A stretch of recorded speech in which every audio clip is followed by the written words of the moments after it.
This is the Crowdcrux Crowdfunding Podcast with Sal Briggman, where we cover everything you need to know to launch a successful crowdfunding campaign. We speak with proven entrepreneurs who've raised money from the crowd and want to teach you how to do the same. Stay tuned because we're about to reveal how to launch your dream project with your host, Sal Briggman. Before we get started with this podcast episode, I want to take a second to introduce you to my friends at Fulfillrite. If you need help shipping out your Kickstarter or Indiegogo perks or rewards, Fulfillrite is the absolute best company for you. I've been working with them for a while and I can vouch for their services. They make it dead simple and take all of the headache out of shipping out all of those boxes, all of those orders to your backers and your customers. If you want to check them out, go to fulfillrite.com at FULFILLRITE.com. What up, crowdfunders? Welcome back to the Crowdfunding Demystified podcast. My name is Salvador Briggman. Hope you've had a chance to check out some of the other episodes I've put out there, because on this show, we interview entrepreneurs. We get to the nitty-gritty of running a successful campaign when it comes to Kickstarter, Indiegogo, other crowdfunding websites.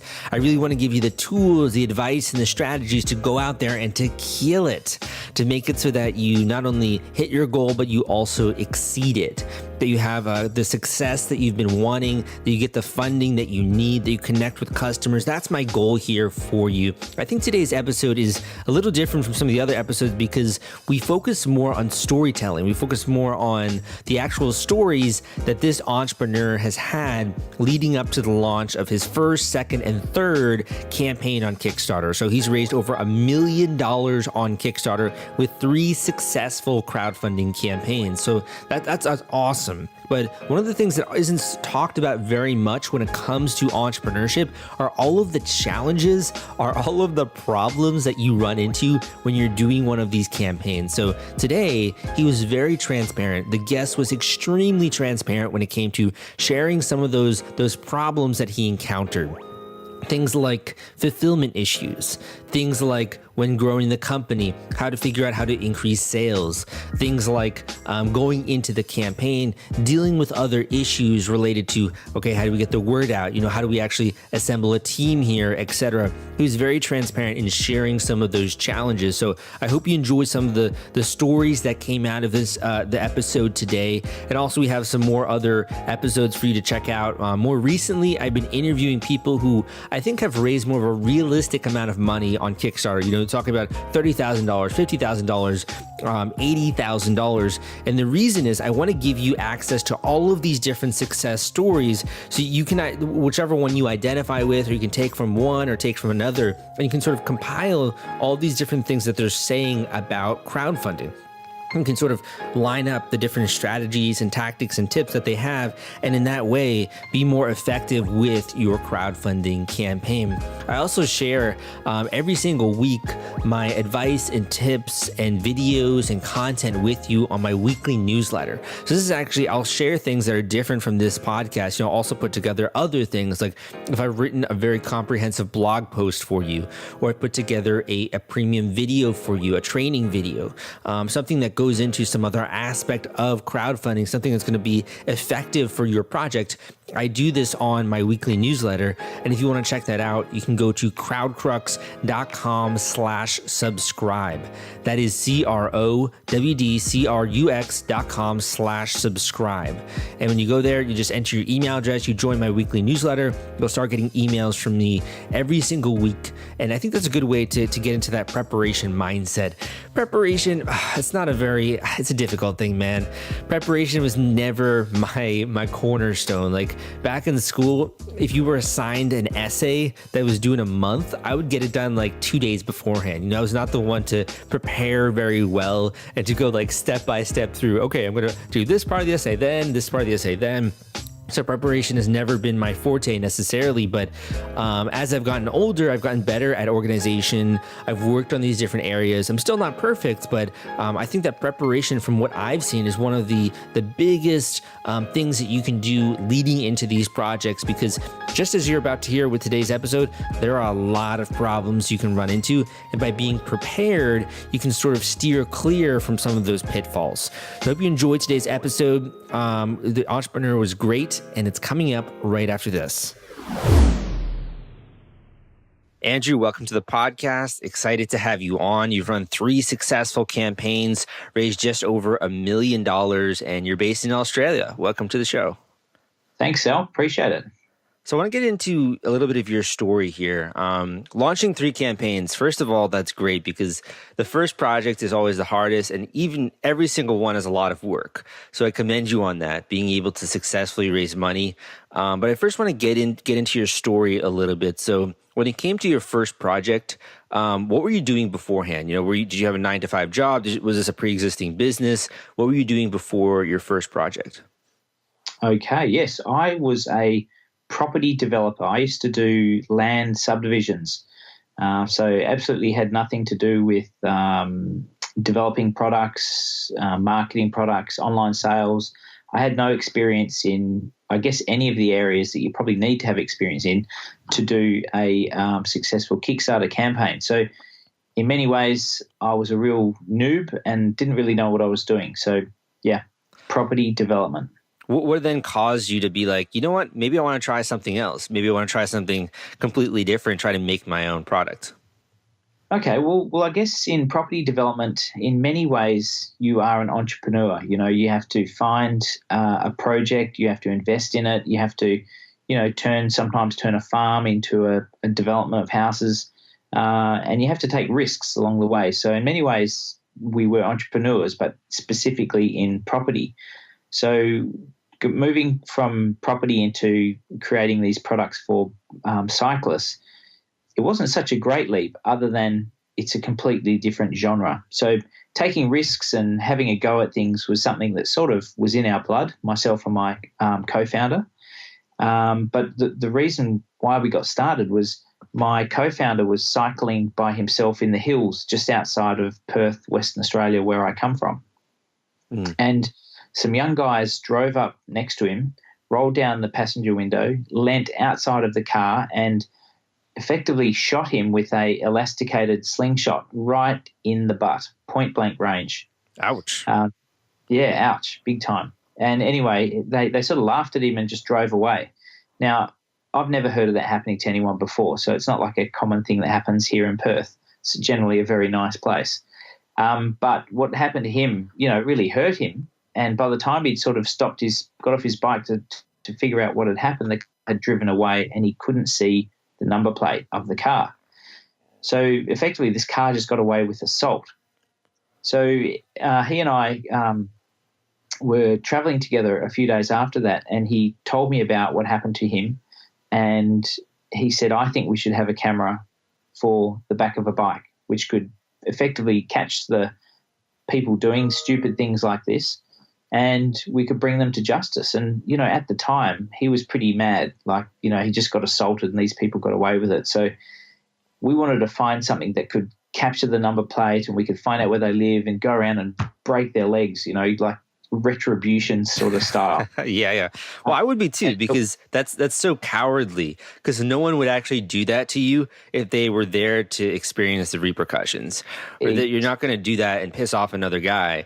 You're only going to do that in a cowardly way, which is like driving away really quickly, That's exactly right, Sal. And we're not the type of people to want to go around and break people's legs. But anyway, there was a lot of anger and retribution wanted. But that sort of heightened level of emotion was around at the time when we said we should make a camera for bikes, right? Now, at the time, this was 2013, 2012, 2013, around there. And, there were GoPros around at the time and people were putting GoPros on bikes, but most of the people were putting them on their helmet or on the front of their bike. And no one was really thinking about the back of the bike. Now, we did a bit of research into the nature of accidents with bicycles, and what we found is that most of the the accidents that happened from behind were, you know, a lot more serious than ones that happened from the front. And we thought, wow, it's an interesting problem, and yet no one's delivering a solution for it. And we thought, well, why don't we make one? Now, you know, to answer your question, how did we come about, you know, how do we sort of cross the chasm from just being property developers to people making a camera for bikes? Well, one of the previous developments that we had some money left over to pay the tax for the profit that we made on that development. It was about 50,000 Australian dollars. And, you know, we said, surely $50,000 would be plenty of money to make this product, right? Now, this was how ignorant we were back then. And we were like, yeah, sure, let's do that. We'll figure out how to pay the tax department later. And that was the start of the idea. And we basically went in with a lot of ignorance, but a lot of enthusiasm. And that's how we I guess, transitioned across from just doing, you know, property development. So basically, Kickstarter. So basically what you were saying was, we're going to take those funds, we're going to go and try and make a product and make it work. And if it doesn't work, then we're going to have to pay back these funds somehow. That takes a lot of guts to do. Some people say stupidity, Sal. but yeah, we did it. We took the risk. Awesome. I mean, that's honestly, that's like the entry into entrepreneurship is you got to take some kind of risk. Because if it was easy, you know, obviously everyone would be doing it, but also that risk, I think it makes you also it sort of tests your determination. It's kind of like, are you actually serious about doing this thing? Are you actually serious about making something for other people? That's a really cool story. So that's sort of what got you into thinking about making this product, you know, figuring out, okay, now I have to actually get a prototype together. Now I have to figure out how I'm going to produce this, get funding, etc. How long ago was this? Okay, so he got shot in the ass about, I think it was about 2012 or early 2013. And we spent that money pretty quickly trying to develop up prototypes and work with industrial designers and trying to figure out how to make these things out of China when we were based in Perth. But what we found is $50,000 doesn't go very far. And we spent the best part of a year doing loads of prototypes, even doing 2 lots of production runs of 200 units each, giving them to people who could use the product and give us feedback. So putting them out into, getting it validated as an idea. And at that time, Sal, we were in the hole for about 450,000 Australian dollars. Now, jeez. Converting that to US dollars, it's probably about 400. At the time, it was probably about 400,000 US dollars, maybe a bit less. Wow. Jeez. Yes. So we were in pretty deep, right? You know, we'd mortgaged. My co-founder actually sold his house. I had to remortgage my house. We'd got credit card debts on it. We were all in. And I guess all of that money was going towards making more batches of these prototypes. Is that right? Yes. Yeah, absolutely. It was all about making products and refining them. And, there was some of the money was to do with packaging and, getting approvals for international approvals and stuff like that. But yeah, the majority was on the product. So now you can look back, you have 3 successful projects, you have an online store, you have raised over $1 million on Kickstarter. But at that point in time, what was keeping you going? What was keeping you going saying, yeah, I'm going to put more money in my credit card, or I'm going to mortgage my house or whatever. What was keeping you going there? I think the first point where what really inspired us to keep going was when we got our first prototype and we put it on the bike and we rode it around and we went back to the office and we plugged it in the computer and we looked at the footage and we were like, wow, this is just fantastic. We had no idea the footage would be so smooth and so easy to watch. We thought it'd shake around and would be it'd be hard to watch. But it really impressed us and we thought, hang on, we've really got something here. And as we were doing the prototyping and getting people to test it, we had a couple of people who tested it and actually they got hit by cars and used our product to prosecute the people that hit them. Really? And yeah, in both cases, without the footage, they would not have got prosecuted. Yeah, definitely. And I think when we saw it working in real life, like there was a real use case while we made it, someone used it and it really saved their bacon. I think we were like, wow, this is really a thing. Let's just go for it, And each time we took another step in the process and made some new products or improved it a little bit, and other people said, wow, that's fantastic. It kind of inspired us just to keep going. And some of it, Sal, was probably ignorance, and some of it was, bad judgment, but we just kept going. And I think for many reasons, we produced a product that worked for the people, and as a result, they liked it. So, so I want to ask you about your first campaign here. So you're sort of in this spot where you're getting lots of good feedback. You're getting traction. You're getting people saying that they like the product, that they're using it the way that it was intended. It's having a significant impact on their life. You decide to go to Kickstarter. I think your first campaign raised about $260,000. That's right? Yep.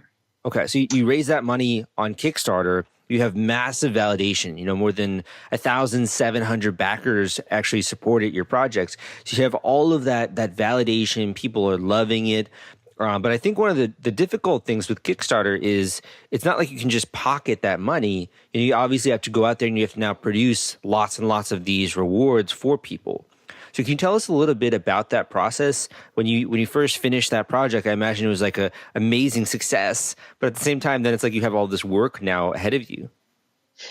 Yes. Yeah, that was a pretty crazy time. And to be honest, just before we decided to launch on Kickstarter, this was back in 2013, and the way you validate products and you start businesses up these days is actually a lot different to back then. These days, it's like go out there, tell everyone about it, be bold, be loud, and just get as much feedback as you can early on. Whereas back then, we were more concerned about someone copying our idea. So we didn't have a website, we weren't promoting our product, we were just giving it to users and getting their feedback. It was kind of on stealth mode. So we had to make a conscious decision to go onto Kickstarter and therefore release our product to the wider world, so to speak. But when we made that decision, we were like, right, let's do this. Let's see what happens. We had no idea how successful we would be, of course, but making $266,000 when we were asking $95,000 was a big validation for us. However, as I said, up to that point, we'd already done 2 pilot runs with our factory. My co-founder and I, we'd been to the factory, 6-7 times already. We were very confident that we could roll out, 3,000 or 5,000, however many units we needed. And so we had a lot of confidence about being able to deliver to our backers within the time frame, and we actually did. We delivered all of our units to the backers. I think it was within 4 months, which you couldn't do unless you're at our stage of preparedness in the factory. Yeah, congratulations. Thanks. I think particularly coming from a background where you haven't made a product before, you haven't had that large order quantity, that's a massive problem, I think, to tackle for anyone. So yeah, congrats on getting that on time. Thanks. Yep. I think just being tenacious, I think, got us through, because it certainly wasn't experience. We had no experience at any of this stuff. So when you then get to that point where it's like, okay, we raised money, we successfully shipped this out to people, what was happening next in your mind? Like, it's clear this was something that you wanted to do. You sort of want to segue from, I don't know, actually I'm kind of putting your words in your mouth here, but it seems like you want to segue from real estate to making your own products. Is that right? Look, I don't know that it was a real conscious decision like that, Sal. I think it certainly was what was happening to us.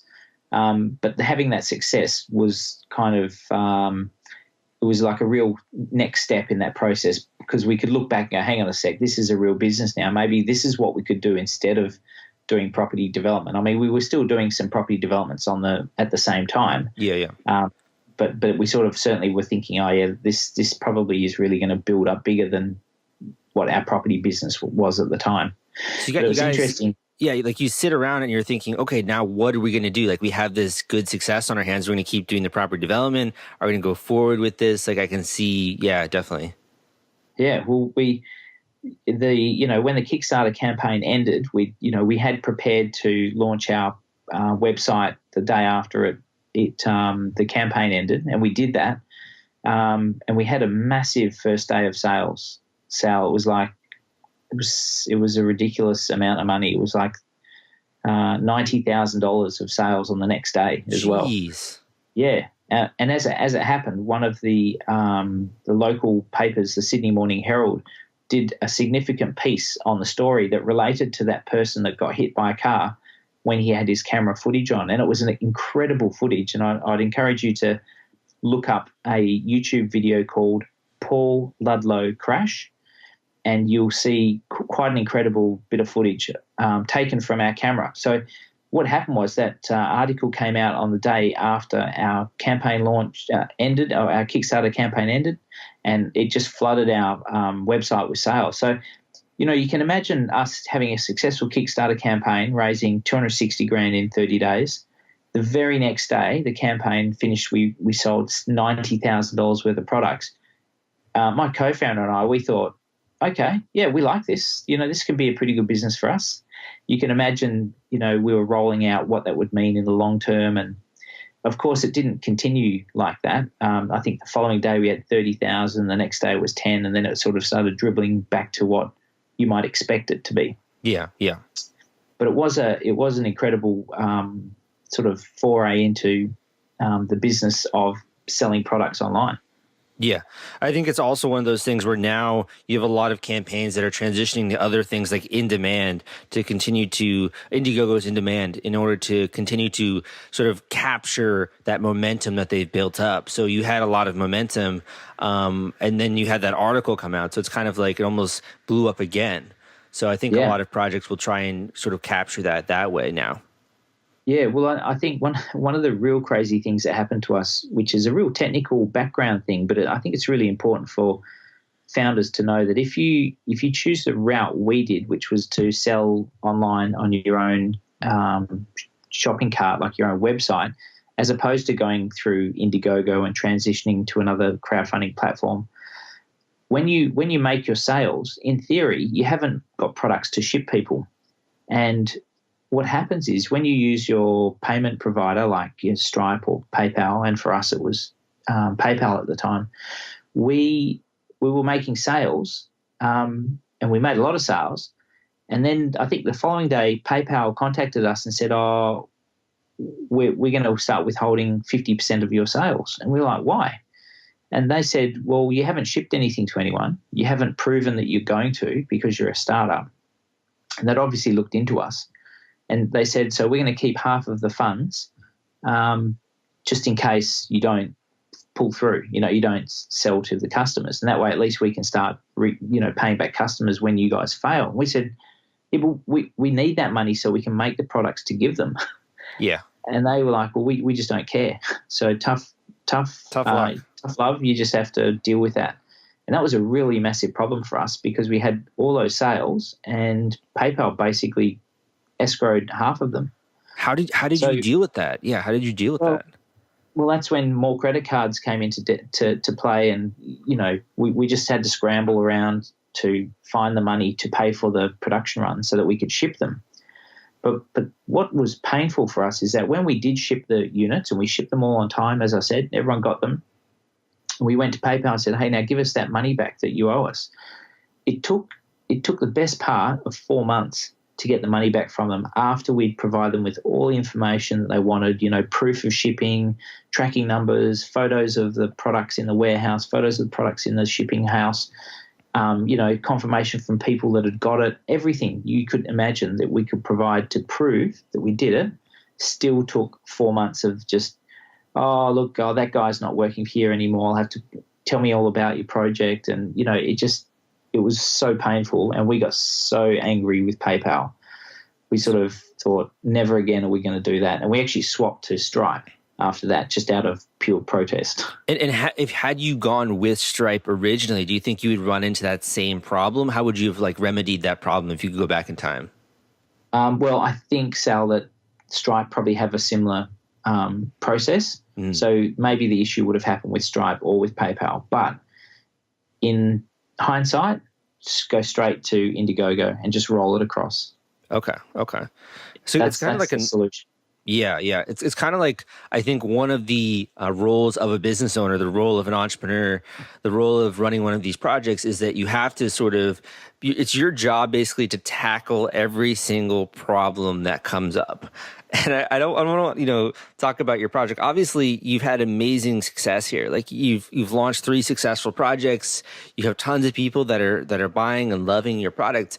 But at the same time, I sometimes think we glorify, entrepreneurship, and we don't talk about these things that come up naturally and the things we have to deal with. So yeah, thank you for sharing that. Is there any other problems that cropped up right after your first project, or when you're in that early stage, you're still building the company? Yeah, absolutely. Look, Sal, I could talk for hours about all the problems we had, but I've got a classic one here for you. So, we'd spent the time building these prototypes and doing a couple of production runs, and the products that we had were fantastic. They did what they were meant to do. People loved them.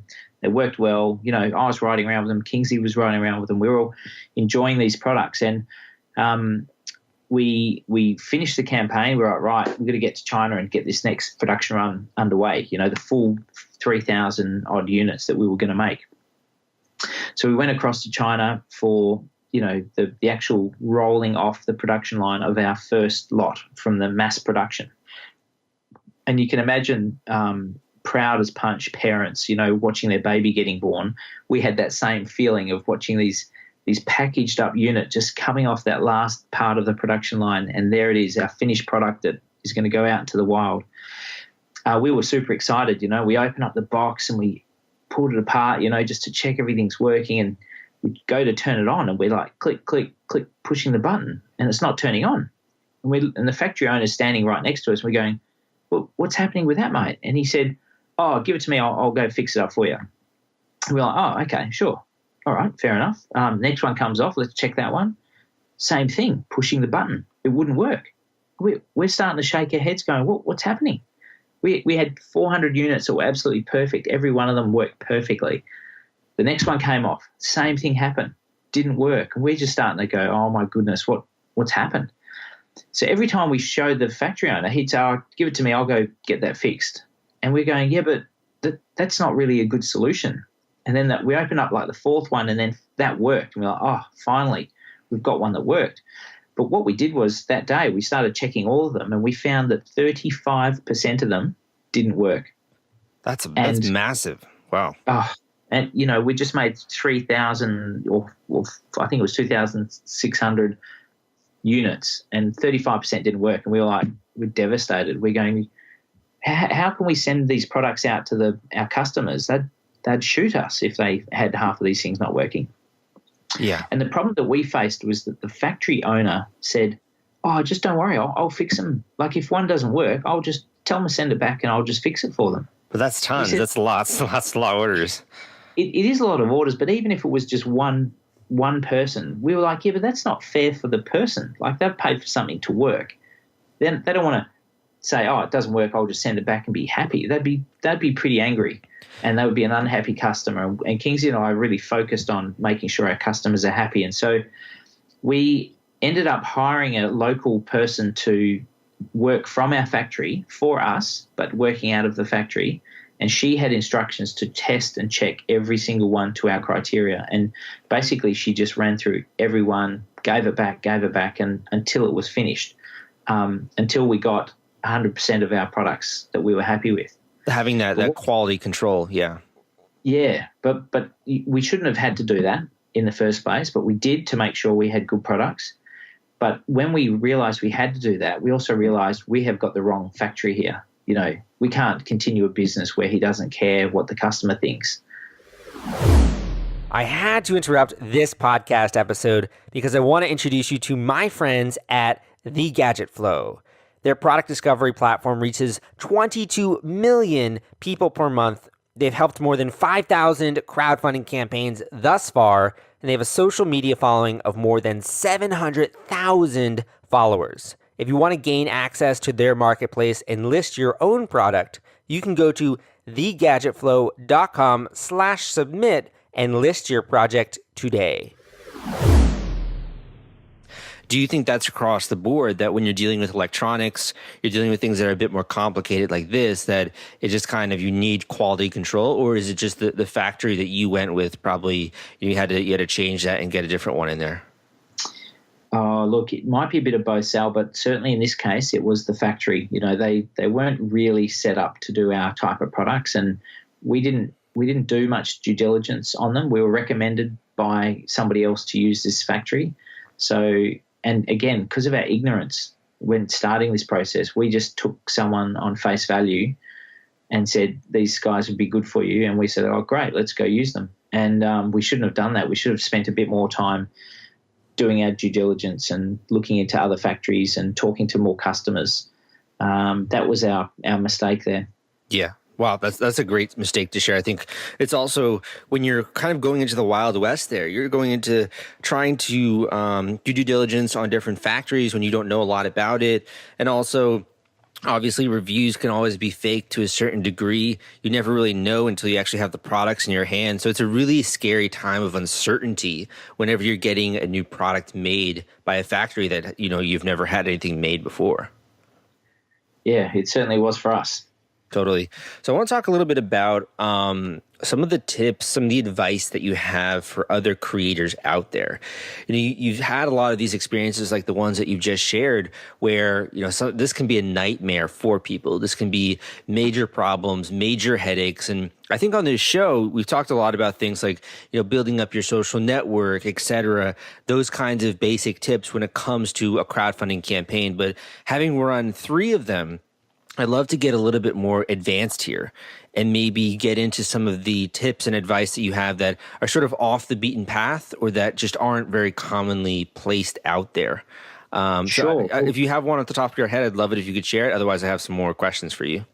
Yeah, sure. I've got plenty of tips, and Sal, as you know, I've recently written a book about Kickstarter, and within the book, I've got a section called Bits and Bobs, which has got a list of 10 or 12 different little things that you need to know to do a Kickstarter campaign that you can easily get tripped up on. And I know one of the items I've got under Bits and Bobs is a press pack.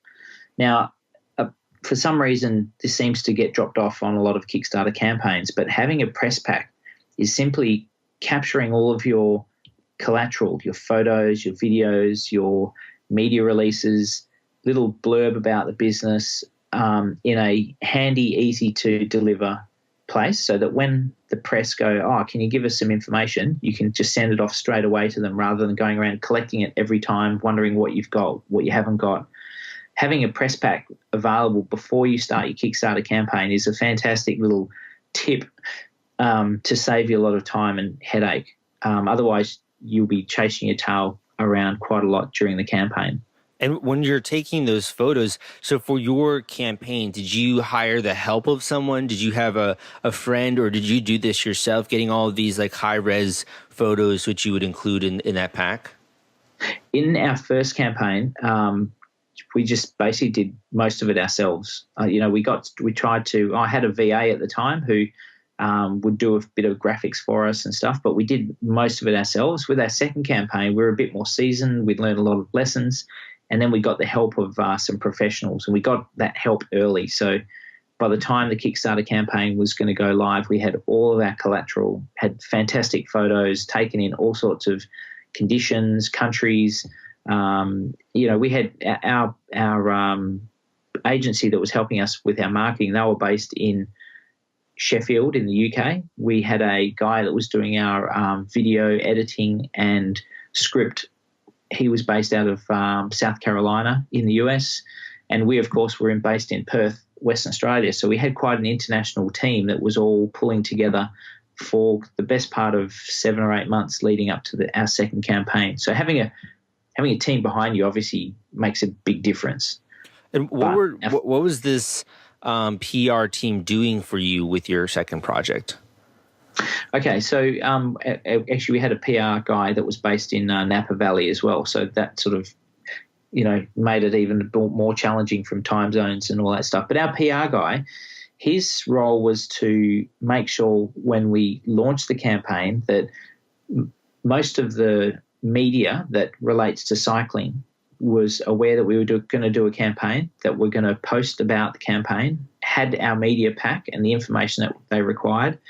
And in many cases, we made sure that they had a prototype of our product, a physical one, so that they could play with it, use it, leading up to the release of our Kickstarter campaign. They had something physical to play with.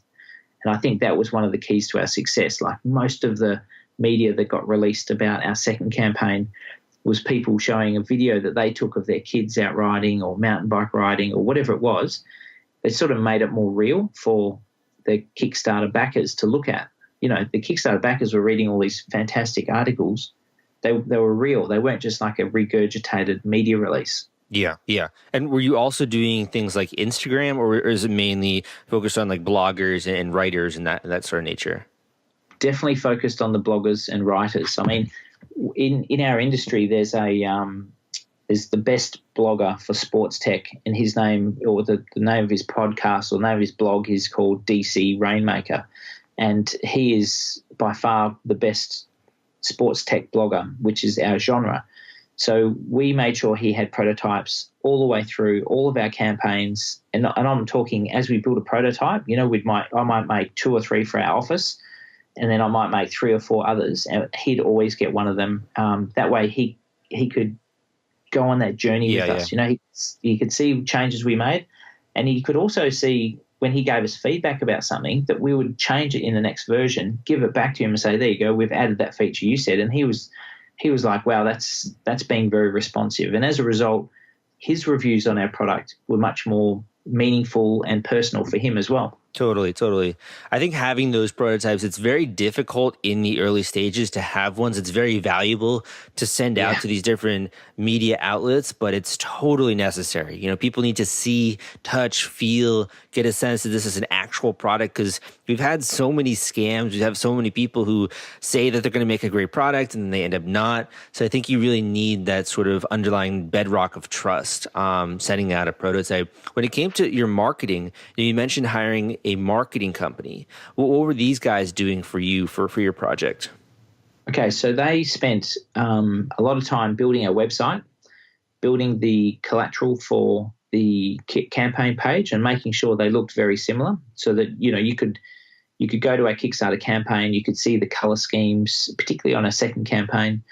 And then, of course, you'd do a bit of research. You'd look at our webpage and you'd see there's the same theme, the same branding was carried across both of them.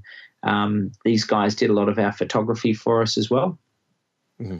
And any sort of graphics that we needed done, they were just on all over that stuff for us. They were really good. I'm speaking to the crowdfunders in the audience who have already launched a Kickstarter campaign, or have actually even successfully run a campaign. And the reason is, I think you will understand this pain point most. And that is, when you finally do raise money on Kickstarter or Indiegogo, the hardest part is not collecting the cash. The hardest part is shipping out all of those perks and rewards to your backers. It is a nightmare, my friends. It's a lot of spreadsheets, it's a lot of headache, and it's a lot of stress. That's why I recommend BackerKit. If you have not heard of BackerKit, they help you collect surveys, they help you collect data, and the entire fulfillment process is just so much easier and so many less spreadsheets when you use their software. You can check them out at backerkit.com and use CrowdCrux for a special discount. Okay. So kind of like giving one fluid story, one fluid branding message to people, so it's not like jarring if they're checking out your site and also the campaign. Correct. Absolutely. I thought that was really important to do. We've gotten a lot of, like, I think, criticism from people who launch on Kickstarter, and then they get bombarded by all of these different marketing companies, all of these different people that are, asking to promote your project or do Facebook ads or anything like that. How were you able to actually connect with the marketing company? Well, we learned our lesson through our first campaign, where we get bombarded with the agencies saying, "Oh, let me send your campaign out to my qualified list of Kickstarter backers." And we bought into a couple of those, and we just got burnt because we never got a return on our investment that was worthwhile at all. It was always it was just didn't work. So in our second campaign, we basically just told them all to get lost, or we would say to them, okay, so you've got a qualified list of, 1 million Kickstarter, backers or whatever they're promoting. We'd say to them, yeah, we'd love to use your service. You prove to us that you can move the needle on our sales, and then we'll give you some money. And that would generally mean you'd never get a response from them again. Okay. So how did you connect with did you just then find them through friends of friends, your marketing company? Oh, our company, they were recommended. I used to travel a fair bit with my business, and I was in Sheffield and got recommended to these guys. So I sort of, got recommended. Okay, cool. I think that's probably the best way of going about and connecting with these different partners that can add value to your team, whether it's recommendations, having people that are in your network, or people, at least you have a sense of the values of the company and what they do. Because otherwise it's very similar to manufacturers. I think like you can go with the wrong manufacturer and they can have a bottleneck in your project. So that is never a good thing. Recommendations good. Yeah. Did you also then use these agencies, these PR experts to help with your last project? Not with PR, but definitely with the marketing collateral, like the graphics and the images and the websites. They definitely helped us there. But with each campaign as well, we used different sort of video marketing guys. So in our first campaign, we used a local company. They were very good value. Probably had never done a Kickstarter campaign video before, but they did a good job. But it was very local. Whereas with our second campaign, we wanted to target our audience, which we thought, and I think it's pretty true, that our main audience was in North America. So we wanted to actually film our campaign in North America so that the cyclist in the video would be cycling on the correct side of the road for North America, not on the wrong side of the road if you're in Australia. And, it would give, we filmed a lot of it in a garage in America. So it would be a familiar setting. It would make the viewers go, okay, I get there in a garage, I get there riding on the right side of the road. And it wouldn't be too confronting for a North American to look at our video and go, oh, great, let's, it's familiar. That looks good. Yeah, it gives that familiarity, I think. Yes. And it gives that sense of like, oh, this is a product for me. Not like, why are they in the wrong side of the road, or, Correct. Yeah, cool. Awesome. Well, this could be, I think there's a lot of good advice, a lot of good tips, particularly on the front of putting together those media images, those things that you can actually send out to people, making sure you get together the prototype, etc. One question I did want to ask you here is your experience building a company, because we talk a lot about Kickstarter launches, we talk a lot about raising funding, etc. But I don't think we've talked enough on this show about actually building out a company, one that's using Kickstarter more so for the marketplace and also to get exposure. So the last question or two here that I have for you is, number one, when you're going out there and you're trying to build up this e-commerce business, what's something that a lot of people don't know about e-commerce or don't anticipate when it comes to actually growing and running a business like yours? Wow. Well, it's probably something someone needs to go through and figure out for themselves, because there's obviously many different ways of doing it. But during the course of our 3 Kickstarter campaigns, we went from myself and my co-founder just mucking around in a shared office to, I think we had, 12 people in Perth. We were selling, we got, I think the last year before we listed on the stock exchange, we'd sold $2.2 million worth of products in that financial year. And then we were going through the process to list on the stock exchange. So we'd actually gone from just two blokes, it's like the Steve Jobs and Wozniak sort of story, but, went from 2 blokes with an idea, and we took it all the way right through to a publicly listed company on the stock exchange in Australia.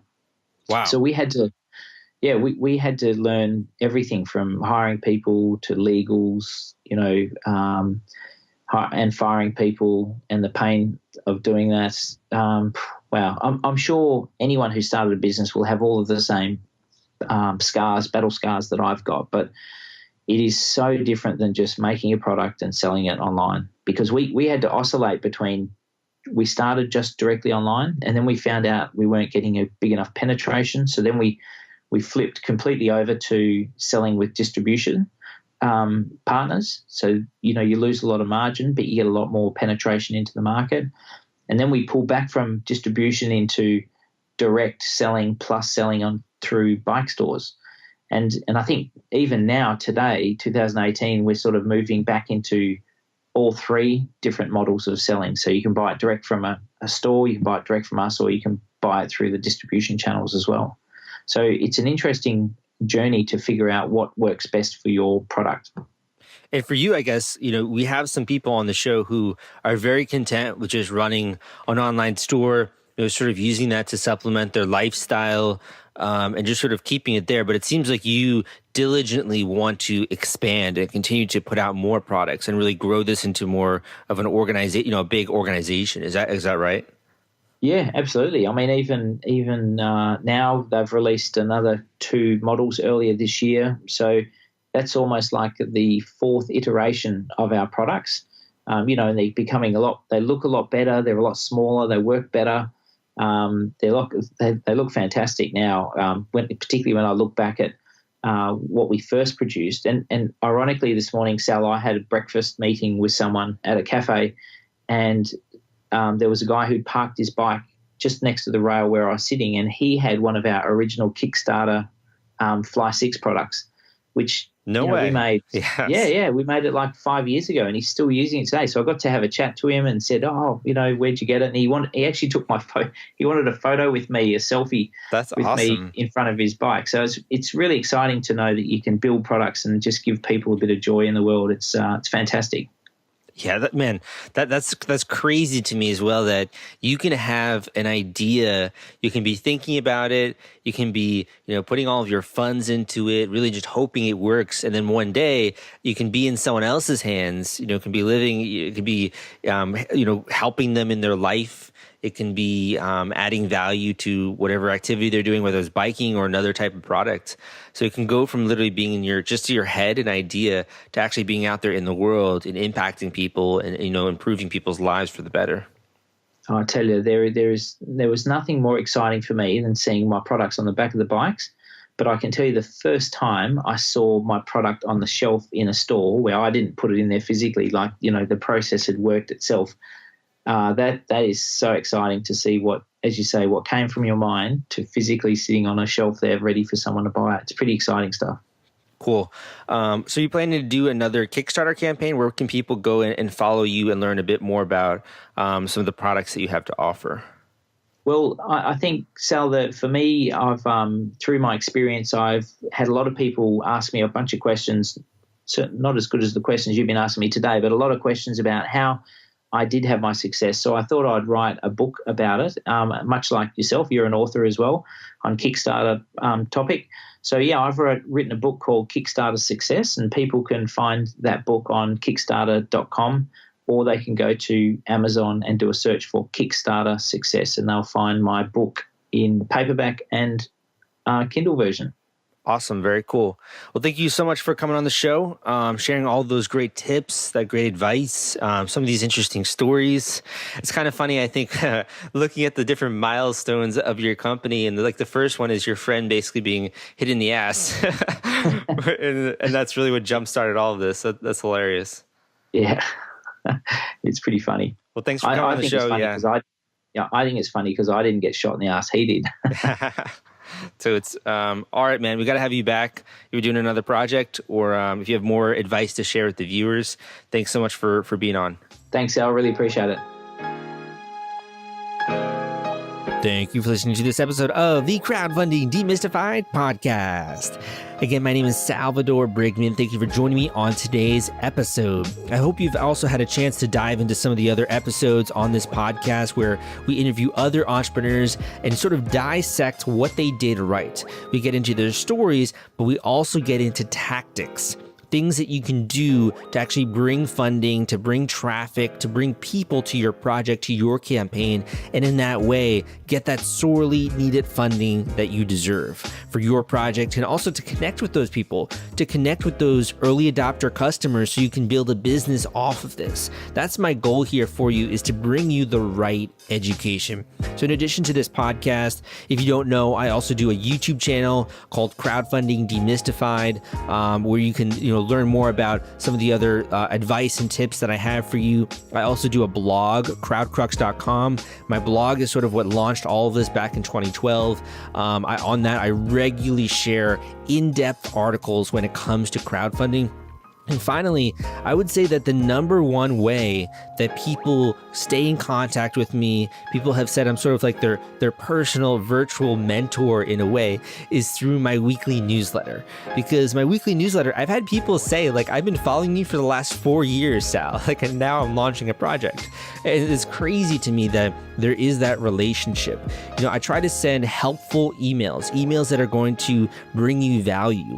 I send you content, things that I'm not sharing other places, so that you can be more prepared for your campaign. Because as we know, preparation is the mother of success. And also, I do share a little bit also the developments that are happening in my life. So new things, new projects I'm working on, etc. So if you're interested in that, you're really getting a consolidated place where all the advice and tips and the best stuff, the best content that I have for you, you can go to crowdcrux.com/subscribe. There you can join my weekly newsletter. Just enter your email address. You'll start getting emails from me on a weekly basis. That's crowdcrux.com/subscribe. Just enter your email there, and feel free to reply to any of them. Honestly, like I can't always reply to you, but I do read the replies to my email. So it'd be great if we could get on that. And in addition, if you do have any questions, would love it if you could reply to those emails with them. Like I said, it's hard for me to get to all of them, but I do try to incorporate some content that can answer that in the future, or I bring on different guests to try and answer that. One example of that was, for a while, I was having people say that I haven't had enough female entrepreneurs on the show, that I haven't done enough to really help and sort of shine a spotlight on that. So I start to then get more female entrepreneurs onto the show for you guys, because that's something that you wanted. So I kind of use that as a feedback mechanism. Thank you so much for listening to today's podcast. Hope you enjoyed it, and I'll see you next time.